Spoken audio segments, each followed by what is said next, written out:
It's such a small community that it just kind of spread like wildfire. That fishing guide is talking about his friend whose body was recovered a few miles from where his boat capsized last week in Hunt River. Now the community is coming together to help that man's family move forward. Also this hour, we're hearing from an assistant football coach at David Douglas High in Southeast Portland who says players at the school have faced racial slurs and taunts during games this season. Sunrise reporter Thomas Schultz will bring us a live report from the school coming up here in our top story. Plus new details in Oregon's elections registration debacle, why it took the DMV 6 weeks to tell election officials hundreds of ineligible people had been mistakenly registered to vote. And later, it just makes you feel like you're not alone. And it just makes you feel like, okay, I can go to someone other than family and friends to talk to in regards to the journey that you're going through. It's a local organization that aims to help women battling breast cancer. We're going to bring you all the details about Fighting Pretty and how you can take part in their mission coming up here at 6:45.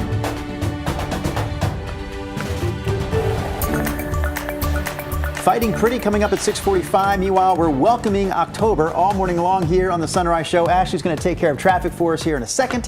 First, though, Chris, with that first day of October forecast. Hello, October. Hello, 80s. Yes. Okay. We occasionally get to 80 in October. We may do it today. So that we are looking forward to. Pretty sunrise, not far. Well, okay, it's still about an hour and 6 minutes away. But the point is we will see a pretty sunrise this morning. There's the live look from our Wells Fargo sky camera. 51 degrees last check at PDX. In a lot of cases, we are not quite as cold this morning as we were yesterday at this time. Case in point, Battleground. Yesterday you were about 37. Right now it's 41. So cool. Okay, cold. 42 in Hillsborough, but maybe not quite as cold. 45 in Beaverton. We slide south into the Willamette Valley right now. Salem's checking in with 48. The plan for today, once the sun comes up at 7:09, full sunshine. Lunchtime temperatures in the upper 60s to near 70.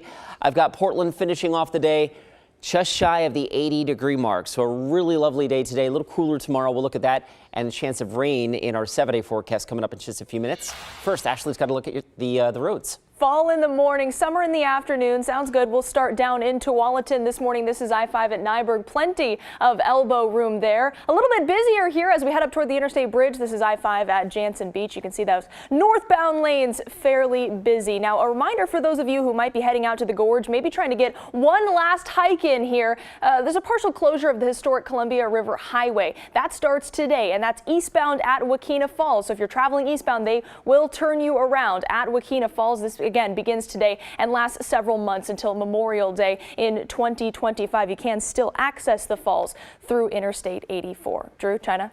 Thank you, Ashley. The Oregon School Activities Association is investigating allegations of racial slurs directed towards athletes at a Portland high school. One of the assistant football coaches at David Douglas High told us players have dealt with racist remarks several times already this season. Thomas Schultz joins us live outside the high school this morning. So, Thomas, let's talk about what else that coach told us. Yeah, well, Drew and China, Marcel Frazier, the assistant coach, says it's not just players dealing with this incidents. Staff and fans have also endured racist incidents several times in the young season. Now, Frazier says the first incident was actually in the very first game of the year over at Forest Grove High School. That's when someone pulled up in a pickup and started making primate sounds. The next week, a JV player reported being called the N-word during a game at Rex Putnam. And later on this season, when David Douglas played at Nelson High in Happy Valley, Frazier says slurs continued, shocking both players and coaches. And after the game, we're just all kind of like, did this really happen? Did we just have back-to-back days of N-words, King Kong, monkey chants? And Frazier says the incidents were brought to the attention of referees and coaches, but no players were removed. Now, in a statement, Nelson High's principal Greg Harris says that this alleged behavior is completely unacceptable and stands in contrast with school values. OSAA's executive director says they're looking into these allegations and plan to hold anybody that partook in this responsible. Guys. Our Thomas Schultz reporting live. Thank you, Thomas. In the meantime, Woodburn police have arrested a 14-year-old they say posted a school shooting threat online. This was after the FBI said that had become aware of a threat posted on TikTok, which they tracked to a Woodburn address. The FBI and police say that they searched the teen's home on Friday, then later took them into custody. The teen is charged with disorderly conduct, which is a misdemeanor. And it's been 3 months since more than 2,700 Beaverton educators saw their contract expire. And yesterday they rallied in an effort to let families know they're still trying to get a deal done. The Beaverton Education Association president says that they are looking for better pay and want a more inclusive learning environment. It was nearly a year ago when Portland Public Schools went on strike, leading to nearly a month of canceled classes. That's something Beaverton teachers say they are hoping to avoid. We just want to make sure that our educators who work here can afford to live in Beaverton. We have a lot of our educators, especially those on lower steps, who struggle to make ends meet. The union says that they have a joint bargaining session scheduled for next week.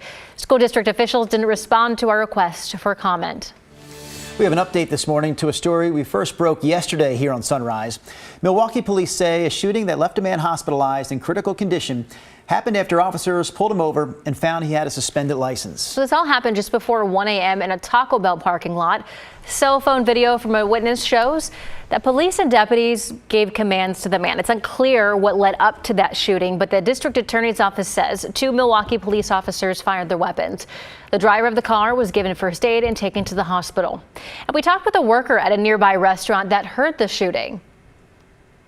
And then I heard the shots and I seen people running, and then the more the officers came, and then I had to lock everything down. I never experienced anything like that so close. It was kind of exhilarating, kind of scary. We're still waiting to learn the name of the man who was injured, as well as the names of the 2 officers now on paid leave. Just some good news now. This summer in downtown Portland, weekend foot traffic hit its highest level since the start of the pandemic. It is up 9% on average compared to 2023. That's according to data from the Portland Metro Chamber. And Travel Portland also previously reported that Central City hotels saw their highest August occupancy rates since 2019. Well, today is the first day of October, which means it's time to get into the fall spirit. Lots of pumpkin patches around the area can help you with that. So here's a look at 3. We're starting with Leaf Farms in Tualatin.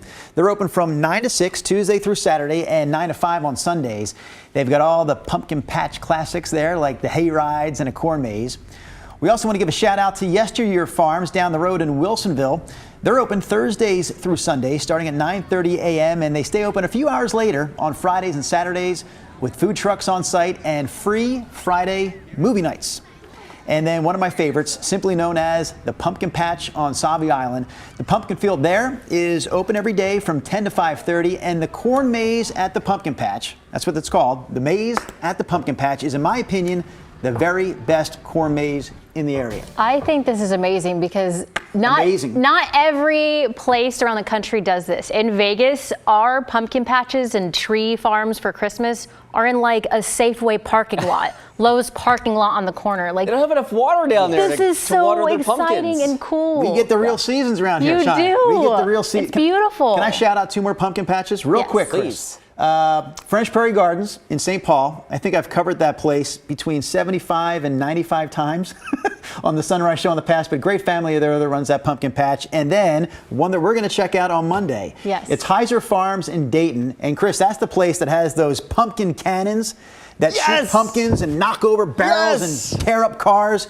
China and I are going to check that out for a new What to Do with China and Drew. Again, we're showing up there on Monday. Is there anything better than a pumpkin cannon?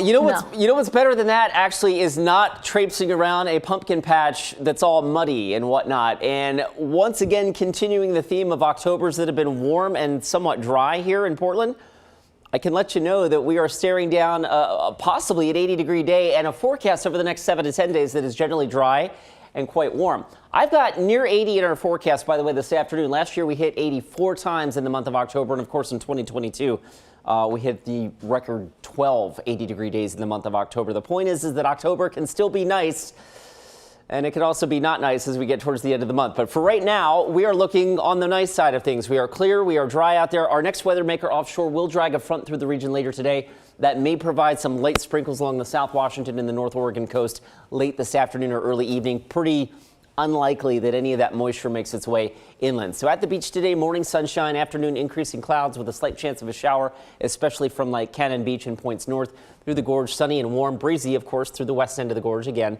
15 to 25 miles an hour with those west wind gusts.